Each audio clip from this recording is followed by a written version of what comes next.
Est-ce que tu sais comment on construit une séance de kiné avec notre patient? En première intention, bien sûr qu'on se base sur le bilan qu'on a fait avec notre patient pour en déterminer les objectifs. Et de là, en fait, on va pouvoir travailler par rapport à ça et on va développer des thématiques en fonction de ce qu'on veut atteindre en premier. Est-ce que c'est du gain articulaire? Est-ce que c'est de la réduction de douleur? Est-ce que c'est du gain musculaire, etc. Ça, une fois que c'est établi, on va prendre en considération l'état de notre patient à l'instant T. Il se peut que aujourd'hui, mon patient se présente et qu'il soit bien plus fatigué. Et dans ce cas, il va falloir que je réajuste mes entraînements.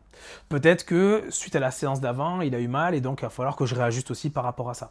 Bref, on va prendre le temps, entre guillemets, de voir avec le patient comment il va pour agencer plus ou moins les choses. Ça ne veut pas dire qu'on va vous écouter H24 parce que le but étant de se dépasser et on sait très bien que de soi-même, on a du mal à passer ce cap-là et c'est souvent parce qu'il y a un facteur extérieur qu'on arrive plus ou moins à se dépasser en fait. Donc on va des fois pas trop vous écouter, mais on vous écoute un peu quand même. Si c'est sur de la rééducation normale, par exemple une mobilisation de genou pour une flexion, si je me rends compte qu'après la séance, on a eu beaucoup plus de douleur, pareil, on va réduire l'intensité. Si je me rends compte que sur la séance, le patient est un peu plus sensible, un peu plus fatigué, et donc si je suis plus fatigué, je suis plus sensible à la douleur par exemple, je vais réduire aussi. Bref, en fait, on réajuste au cas par cas la séance, même si initialement on avait quand même des stratégies de base établies.